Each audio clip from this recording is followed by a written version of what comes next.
డిఫరెంట్గా ఉన్నాయి కాబట్టి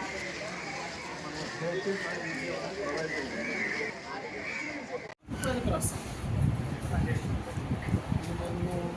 70కి రాస్తాం అంటున్నావు 100కి రాయాలి నీకు వచ్చేది వస్తుంది తర్వాత ఈ ప్రయత్నాన్ని బట్టి మీకు కదా ఎంఎస్సీ తీసుకున్న వాళ్ళు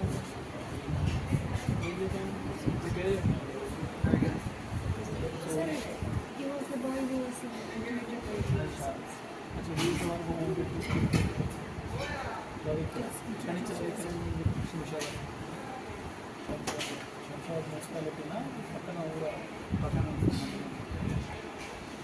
వేరే మండలం శంషాబాద్ కల్పిస్తే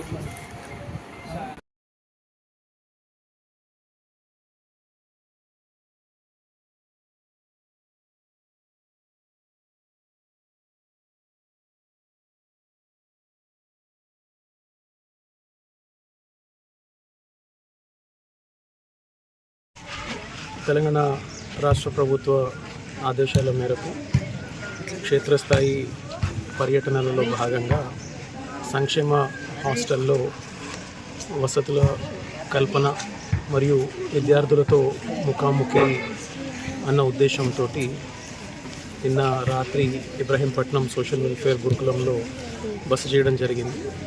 ఇక్కడ మనకు 5th క్లాస్ నుంచి ఇంటర్మీడియట్ వరకు పిల్లలు దాదాపు 600 మంది విద్యార్థులు ఉన్న దృష్ట్యా ఇక్కడ ప్రిన్సిపల్ గారితో వారి స్టాఫ్ తోటి ఇతరులతోటి ఇక్కడ రాత్రి బస చేయడం, మార్నింగ్ పిల్లల ఎక్సర్సైజ్లో ఆటలలో భాగస్వామ్యంగా ఇక్కడికి రావడం జరిగింది.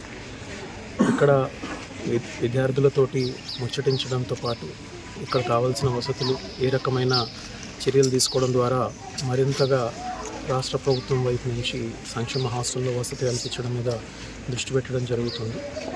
చాలామంది పిల్లలు 5th క్లాస్ నుంచి ఇక్కడ చదువుతున్న సందర్భం ఉంది. వారు వారి లక్ష్యానికి మరింత చేరువ కావాలని చెప్పేసి కోరుకుంటూ ప్రభుత్వం వైపు నుంచి సొసైటీ వైపు నుంచి తీసుకోవాల్సిన అనేక చర్యల గురించి కూడా చర్చించడం జరిగింది.